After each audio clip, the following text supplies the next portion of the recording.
Hi all, welcome to my channel. അപ്പോൾ ഇന്നൊരു ചാമേരി ഇട്ടുള്ളൊരു ഉപ്പുമാവാണ് കേട്ടോ ഉണ്ടാക്കുന്നത്. ചാമേരി കേട്ടിട്ടുണ്ടല്ലോ അല്ലേ? എന്താ മില്ലറ്റാണത്. ഇത് ഞാൻ ഏപ്രിലിൽ ഞങ്ങൾ ഇവിടെ പോയിട്ടുണ്ടായിരുന്നു, സൈലൻറ്റ് വാലിയിൽ. അപ്പോൾ അവിടെ എക്കോ ഷോപ്സ് ഉണ്ടല്ലോ, അവിടെ നിന്ന് വാങ്ങിയതാട്ടോ. അപ്പോൾ അവർ നല്ല ടേസ്റ്റാണിത് എന്ന് പറഞ്ഞ് തന്ന്, മറ്റേ ഡയബറ്റിക്കാർക്കൊക്കെ വളരെ നല്ലതാണെന്ന് പറഞ്ഞിട്ട് തന്ന. അപ്പം എനിക്കത് കൊണ്ടുവന്ന് ഉപ്പുമാവ് ഉണ്ടാക്കിയപ്പോൾ എനിക്ക് ഭയങ്കരമായിട്ട് ഇഷ്ടപ്പെട്ടെ. അപ്പോൾ അതുകൊണ്ട് ഇന്ന് അത് നിങ്ങളോടുകൂടെ ഒന്ന് ഷെയർ ചെയ്തേക്കാമെന്ന് വെച്ചു. പിന്നെ ഉപ്പുമാവും സെൽഫ് ലവും എന്താ ബന്ധം എന്ന് ചോദിച്ചാൽ ഞാനതിപ്പോൾ വഴിയേ പറയാം. അപ്പോൾ ഇതിപ്പം ഞാൻ അര സവാളയുള്ളി എടുത്തിട്ട്, ഇതിപ്പോൾ എനിക്ക് വേണ്ടി മാത്രമുള്ള ഉപ്പുമാവാണ്. അതും കുറച്ച് ഇഞ്ചി, പച്ചമുളക്, ഇത് നമ്മുടെ കറിവേപ്പില, പിന്നെ കുറച്ച് തേങ്ങ, ഇത്രയും എടുക്കുന്നുള്ളൂ. ഇതിൽ വെജിറ്റബിൾസ് ഇട്ടുള്ള ഉപ്പുമാവ് ഇഷ്ടമുള്ളവർക്ക് അങ്ങനെ ഉണ്ടാക്കാവേ. കുറച്ച് ക്യാരറ്റ്, ഗ്രീൻ പീസ് ഇതൊക്കെ ഇട്ടിട്ട് ഉണ്ടാക്കാം. എനിക്ക് പക്ഷേ ഉപ്പുമാവ് ഏതുണ്ടാക്കിയാലും എനിക്കിതുപോലെ തേങ്ങ ഇട്ട്, നല്ലോണം തേങ്ങ ഇട്ടെടുത്തിട്ട് പഞ്ചസാര കൂട്ടി കഴിക്കുന്നതാണ് ഇഷ്ടമേ. അപ്പോൾ അത് ഞാനിപ്പോൾ കാണിച്ച അതാണ് ചാമേരി. അപ്പോൾ അത് വാങ്ങിക്കൊണ്ട് പുറത്ത് വെച്ചാൽ ഈ കീടങ്ങളൊക്കെ കയറുന്നതുകൊണ്ട് ഞാനത് ഫ്രിഡ്ജിലാണ് വെച്ചിരിക്കുന്നത്. ഇതുപോലൊരു പാത്രത്തിലിട്ട് അടച്ച് ഫ്രിഡ്ജ് വെക്കും, അപ്പോൾ ഫ്രഷ് ആയിട്ടിരിക്കും. അപ്പോൾ ഈ കപ്പിന് ഞാനൊരു അരക്കപ്പ് ചാമേരി എടുക്കുന്നുള്ളൂ. അത് നല്ലോണം ഒന്ന് കഴുകി കുറച്ച് നേരം ഒന്ന് കുതിർത്ത് വെക്കുക. അതായത് നമ്മുടെ ഈ ഉള്ളിയൊക്കെ ഒന്ന് വഴറ്റുന്ന സമയത്തേക്ക് വേണ്ടിയിട്ട് മാത്രം ഒന്ന് കുതിർത്ത് വെക്കുക. ഈ അരക്കപ്പ് ഞാനിപ്പം ചാമേരി എടുത്ത അതിന് ഒരു കപ്പ് വെള്ളം തിളപ്പിക്കാൻ വെച്ചിട്ടുണ്ട്. ഞാൻ കെറ്റിലിൽ വെള്ളം വെച്ചിട്ടുണ്ട്. അപ്പോൾ ഈ അരക്കപ്പ് അരിക്ക് ഒരു കപ്പ് വെള്ളം എന്നുള്ള രീതിയിലാണ് ഇതെടുക്കുന്നത്. ഞാനിത് കുക്കറിലാട്ടോ ഉണ്ടാക്കുന്നത്. അതാകുമ്പോൾ നമുക്ക് പെട്ടെന്ന് ഉണ്ടാക്കി തീരുകയും ചെയ്യും, പെർഫെക്റ്റായിട്ട് കിട്ടുകയും ചെയ്യും. വേവ് എല്ലാം പെർഫെക്റ്റാണ്. നമ്മളിതെല്ലാം വഴറ്റി ഇട്ട് കഴിഞ്ഞ് ജസ്റ്റ് ഒറ്റ ഒരു വിസിൽ കേൾപ്പിക്കുക, ഓഫ് ചെയ്യുക. പ്രഷർ പോയി കഴിയുമ്പോൾ തുറക്കുക, ഒരു ഫോർക്ക് ഇട്ടൊന്ന് മിക്സ് ചെയ്യുക. ഉപ്പുമാവ് റെഡിയാണ്. ഞാൻ പിന്നെ ഇതിൽ മിക്സ് ചെയ്ത് കഴിഞ്ഞാൽ ലാസ്റ്റിൽ എനിക്ക് തേങ്ങ ഞാൻ പറഞ്ഞല്ലോ ഇഷ്ടമായതുകൊണ്ട് ഞാൻ അത് നല്ലോണം ചേർത്ത് എടുക്കുന്നുണ്ട്. പക്ഷേ ഇത് ഉണ്ടാക്കാത്തവരുണ്ടെങ്കിൽ ഇത് വാങ്ങിയിട്ട് ഉണ്ടാക്കി നോക്കൂ, സൂപ്പറാണ്. ഇത് എങ്ങനെ ടേസ്റ്റ് എന്ന് അറിയാൻ വയ്യാതെ നിൽക്കുന്നവരാണെങ്കിൽ. അപ്പോൾ ഇനി സെൽഫ് ലവിൻ്റെ ഇതിലേക്ക് വരാം. എത്ര പേർക്ക് സെൽഫ് ലവ് എന്ന് പറയുന്ന ഒരു ടോപ്പിക്കിനെ പറ്റി അവെയറാണ്?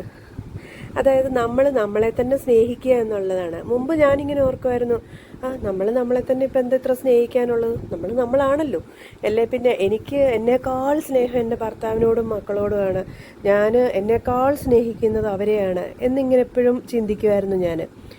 അപ്പോൾ ഈ പ്രശ്നം എന്ന് പറഞ്ഞാൽ എന്താണെന്നറിയോ? പിന്നെയാണ് എനിക്ക് മനസ്സിലായത്, നമ്മൾ നമ്മളെക്കാൾ മറ്റാരെയും സ്നേഹിക്കുന്നു എന്നല്ല പറയേണ്ടത്, നമ്മൾ നമ്മളെ വളരെയധികം സ്നേഹിക്കുന്നു എന്നാണ് നമ്മൾ പറയേണ്ടത്. അല്ലെ, നമ്മൾ പഠിക്കേണ്ടത് ആദ്യം നമ്മളെ വളരെയധികം സ്നേഹിക്കാനാണ്.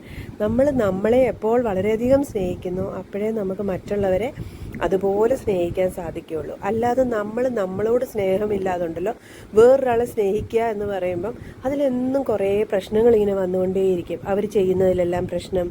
പിള്ളേരുടെ ആണെങ്കിൽ നിങ്ങളെ ഞാൻ സ്നേഹിച്ചിട്ട് നിങ്ങൾ ഇതാണോ തിരിച്ചു തരുന്നത്, അവർ ചെയ്യുന്നതിലൊക്കെ പ്രശ്നങ്ങളായിരിക്കും നമുക്ക് കാണാൻ പറ്റുന്നത്. എന്തുകൊണ്ടാണ്? നമുക്ക് സെൽഫ് ലവ് ഇല്ല. അതുകൊണ്ടാണ് നമ്മൾ നമ്മളെ സ്നേഹിച്ച് തുടങ്ങുന്ന സമയത്ത് നമുക്ക് ഇവരോടൊക്കെ ഉണ്ടാവുന്ന ആ ഒരു സ്നേഹം, നമുക്ക് നമ്മളെ സ്നേഹിച്ചു എന്നും പറഞ്ഞ് മറ്റുള്ളവരോടുള്ള സ്നേഹമൊന്നും കുറഞ്ഞൊന്നും പോവുകയില്ല. നമ്മൾ നമ്മളെ കൂടുതൽ സ്നേഹിക്കുമ്പം നമുക്ക് മറ്റുള്ളവരോടും അൺകണ്ടീഷണലായിട്ടുള്ള ഒരു ലവ് വരാൻ തുടങ്ങും. കാരണം അവരിൽ നിന്ന് നമ്മൾ കൂടുതൽ വലിയ എക്സ്പെക്റ്റേഷൻസ് ഒന്നും വരില്ല. കാരണം എന്താ, നമുക്ക് വേണ്ടതെല്ലാം നമ്മൾ തന്നെ നമുക്ക് ചെയ്യുന്നുണ്ട്, നമ്മൾ തന്നെ നമ്മളെ സ്നേഹിക്കുന്നുണ്ട്. വേറെ ആരും നമ്മളെ സ്നേഹിച്ചില്ലെങ്കിലും നമ്മൾ നമ്മളെ സ്നേഹിക്കുന്നുണ്ടെന്നുള്ള ആ ഒരു വിശ്വാസം, ആ ഒരു പ്രാക്ടീസ് നമുക്ക് വന്നു കഴിയുമ്പോഴല്ലോ ബാക്കിയുള്ളവർ എന്ത് ചെയ്താലും നമുക്കൊരു പ്രശ്നമില്ലാതായി മാറും. നമുക്ക് ആ ഒരു അൺകണ്ടീഷണൽ ലവ് എന്നൊരിതിലേക്ക് വരും. ഇപ്പം ഞാൻ കംപ്ലീറ്റ്ലി അങ്ങനെ ആയി എന്നൊന്നും ഞാൻ അവകാശപ്പെടുന്നില്ല കേട്ടോ. പക്ഷെങ്കിൽ ഞാനത് പ്രാക്ടീസ് ചെയ്യുന്നുണ്ട്, നന്നായി എഫേർട്ട് എടുക്കുന്നുമുണ്ട്. അത് കുറേയൊക്കെ എനിക്ക് ഭയങ്കര ചേഞ്ചസ് വരുത്തിയിട്ടുമുണ്ട്. അപ്പോൾ അതുകൊണ്ടാണ് ഞാൻ ഇങ്ങനെ ഒരു ഇതിനെപ്പറ്റി പറയുന്നത്. എനിക്ക് തോന്നുന്നു എന്നെപ്പോലെ കുറേ സ്ത്രീകളുണ്ടാവും ഇതുപോലെ. അവർക്ക് ഞാൻ തന്നെ കേട്ടിട്ടുണ്ട് പലരും പറയുന്നത്, എടാ ഞാൻ എന്നെക്കാട്ടിലും സ്നേഹിക്കുന്നത് എൻ്റെ മക്കളെയാണ്, എൻ്റെ ഭർത്താവിനെയാണ്, അല്ലെങ്കിൽ എൻ്റെ ഭാര്യയാണ് ഞാൻ കൂടുതൽ സ്നേഹിക്കുന്നത്, എൻ്റെ മക്കളെയാണ് കൂടുതൽ സ്നേഹിക്കുന്നതെന്ന് എപ്പോഴും പറയുന്നത് കേൾക്കാം. അല്ല, നമ്മൾ ആദ്യം നമ്മളെ നന്നായി സ്നേഹിക്കുക. ഇപ്പം ഇതിൽ ഉപ്പുമാവിൻ്റെ റോൾ എന്താണെന്ന് പറഞ്ഞാൽ, എനിക്ക് ഉപ്പുമാവ് ഭയങ്കര ഇഷ്ടമാണ്. പക്ഷെ എൻ്റെ വീട്ടിൽ എൻ്റെ മക്കൾക്ക് ഇഷ്ടമേ അല്ല. അപ്പം മുമ്പെന്ന് പറഞ്ഞാൽ ഞാൻ ഈ ഉപ്പുമാവ് ഉണ്ടാക്കുന്ന സമയം, അല്ലെങ്കിൽ ഉപ്പുമാവ് ഉണ്ടാക്കില്ലായിരുന്നു. ഓക്കെ, പിള്ളേർക്ക് ഇഷ്ടമല്ലല്ലോ, അവർക്കൂടി ഇഷ്ടമുള്ള എന്തെങ്കിലും ഉണ്ടാക്കാം. കുറേ നാൾ നമ്മളിങ്ങനെ ആയി കഴിയുമ്പോഴല്ലോ നമുക്ക് ഭയങ്കര ഒരു ബോറടി ഫീൽ ചെയ്യും. കാരണം നമുക്ക് ഇഷ്ടമുള്ളതൊന്നും നമ്മൾ ചെയ്യുന്നില്ല, എന്നും നമ്മൾ മറ്റുള്ളവർക്ക് ഇഷ്ടമുള്ളത് ചെയ്യുന്നു, മറ്റുള്ളവർക്ക് വേണ്ടി ജീവിക്കുന്നു. കുറേ കഴിയുമ്പോൾ നമുക്കൊരു ഫ്രസ്ട്രേഷൻ വരും. നമ്മൾ ഈ ഫ്രസ്ട്രേഷനാണ് എന്താ പറയുക, നമ്മുടെ സ്നേഹിക്കുന്നവരോട് നമ്മളത് പ്രകടിപ്പിക്കുന്നത്. അപ്പം എന്ത് സംഭവിക്കും? അവർ നമ്മളിൽ ഫ്രസ്ട്രേറ്റഡ് ആവും. നമ്മുടെ ഉള്ളിൽ ഫ്രസ്ട്രേഷൻ എന്ന് പറയുമ്പോൾ നമ്മുടെ കൂടെ ഉള്ളവരും നമ്മളിൽ ഫ്രസ്ട്രേറ്റഡ് ആവും.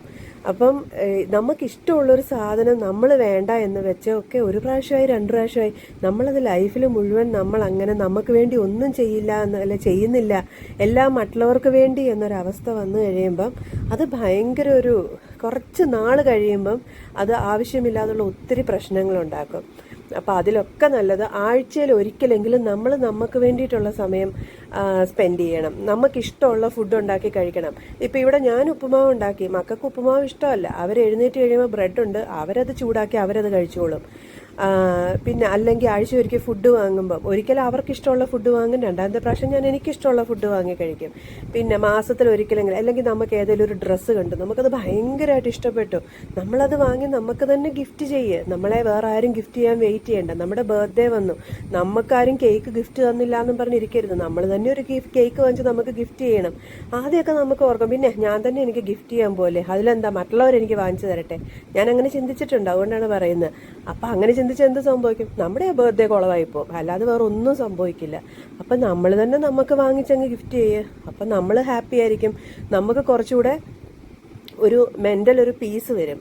അപ്പം നമ്മൾ സ്നേഹിച്ച് തുടങ്ങുമ്പോൾ മാത്രമേ നമ്മുടെ ചുറ്റുമുള്ളവരും നമ്മളെ സ്നേഹിച്ച് തുടങ്ങുകയുള്ളൂ. അപ്പം അത് വലിയൊരു ഇമ്പോർട്ടൻ്റ് ആയിട്ടുള്ളൊരു കാര്യമാണ് കേട്ടോ. അപ്പം ഇവിടെ ഉപ്പുമാവൊക്കെ റെഡി ആയി കഴിഞ്ഞു. അപ്പം ഞാൻ പറഞ്ഞല്ലേ, എനിക്കിത് പഞ്ചസാരയുടെ കൂടെ കഴിക്കാനാണ് ഇഷ്ടം. അപ്പം ചിലർ ഓർക്കുമായിരിക്കും ഇതാണോ ഭയങ്കര ഹെൽത്തി സംഭവം എന്ന് പറയുന്നത്, പഞ്ചസാര ഇട്ട് കഴിക്കുന്നത്.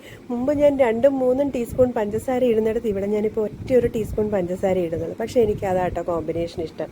നമുക്കിഷ്ടമുള്ള രീതിയിലല്ലേ കഴിക്കണ്ടേ. അപ്പോൾ അതിൽ പഞ്ചസാരയും പഴവും ഉണ്ടെങ്കിൽ ഭയങ്കര ഇഷ്ടം. പഴമില്ലേലും എനിക്ക് കുഴപ്പമില്ല, പഞ്ചസാര മാത്രം മതി. അപ്പോൾ ഇത് ഉണ്ടാക്കിയിട്ടില്ലാത്തവർ ഉണ്ടാക്കി കഴിച്ചോ, സൂപ്പർ ടേസ്റ്റ് കേട്ടോ. ഭയങ്കര ഹെൽത്തിയുമാണിതെന്ന് പറയുന്നത്. വെജിറ്റബിളൊക്കെ ഇടുകയാണെങ്കിൽ എനിക്ക് തോന്നുന്നത് നല്ല ഹെൽത്തി ആയിരിക്കും. ഡയബറ്റിക്കാർക്കൊക്കെ ഭയങ്കര നല്ലതാണെന്ന് ഇത് പറയുന്നുണ്ട്. അപ്പം വീണ്ടും വേറൊരു വീഡിയോ കാണാം കേട്ടോ. Bye, love U.